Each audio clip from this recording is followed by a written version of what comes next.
ಮೂಡಬಿದ್ರೆ ತಾಲೂಕಿನ ತೆಂಕಮಿಜಾರು ಗ್ರಾಮ ಪಂಚಾಯತ್ ವ್ಯಾಪ್ತಿಯ ಕೊಲತ್ತಾರು ಪದವು ಪ್ರದೇಶದಲ್ಲಿ ನಡೆಯುತ್ತಿರುವ ಗಣಿಗಾರಿಕೆಯಿಂದ ತೆಗೆದ ಮಣ್ಣು ಹೊತ್ತ ಬೃಹತ್ ಗಾತ್ರದ ವಾಹನಗಳು ಕಲ್ಲಮುನ್ಕೂರು ಗ್ರಾಮ ಪಂಚಾಯತ್ ವ್ಯಾಪ್ತಿಯ ನಿಡ್ಡೋಡಿ ಗ್ರಾಮದ ಬಂಗೇರ ಪದವು ಮೂಲಕ ಸಾಗುತ್ತಿರುವುದಕ್ಕೆ ಗ್ರಾಮಸ್ಥರು ವಿರೋಧ ವ್ಯಕ್ತಪಡಿಸಿ ಪ್ರತಿಭಟನೆ ನಡೆಸಿದ್ದಾರೆ. ಬಂಗೇರ ಪದವಿನಲ್ಲಿ ಜಮಾವಣೆಗೊಂಡ ಗ್ರಾಮಸ್ಥರು ಈ ಪ್ರದೇಶದಲ್ಲಿ ಸಾಗುತ್ತಿರುವ ಬೃಹತ್ ಗಾತ್ರದ ವಾಹನಗಳಿಂದಾಗಿ ರಸ್ತೆ ಹಾಳಾಗುತ್ತಿದೆ ಮತ್ತು ಜನರ ಸಂಚಾರಕ್ಕೆ ತೊಂದರೆಯುಂಟಾಗುತ್ತಿದೆ ಎಂದು ಆಕ್ಷೇಪಿಸಿದರು. ಗ್ರಾಮ ಪಂಚಾಯತ್ ಮಾಜಿ ಅಧ್ಯಕ್ಷ ಕೇಶವ, ಮಾಜಿ ಉಪಾಧ್ಯಕ್ಷ ಸುಂದರ್ ಪೂಜಾರಿ, ಮಾಜಿ ಸದಸ್ಯ ಸತೀಶ್ ಶಾಮೀನ್, ಪ್ರಮುಖರಾದ ಈಶ್ವರ್ ಕಟೇಲ್, ಪಂಚಾಯತ್ ಸದಸ್ಯರಾದ ಜನಾರ್ದನ, ಗಿರೀಶ್ ಅವರು ಪ್ರತಿಭಟನೆಯ ನೇತೃತ್ವವನ್ನು ವಹಿಸಿದರು.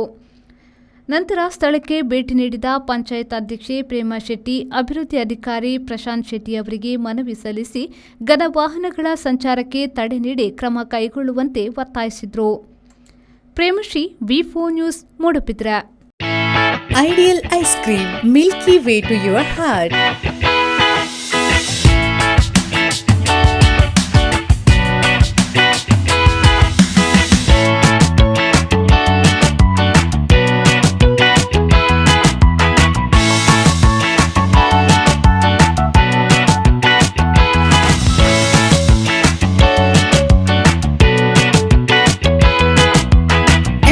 With a variety of fruits and flavored with rich crunch and chips, they treat your taste buds.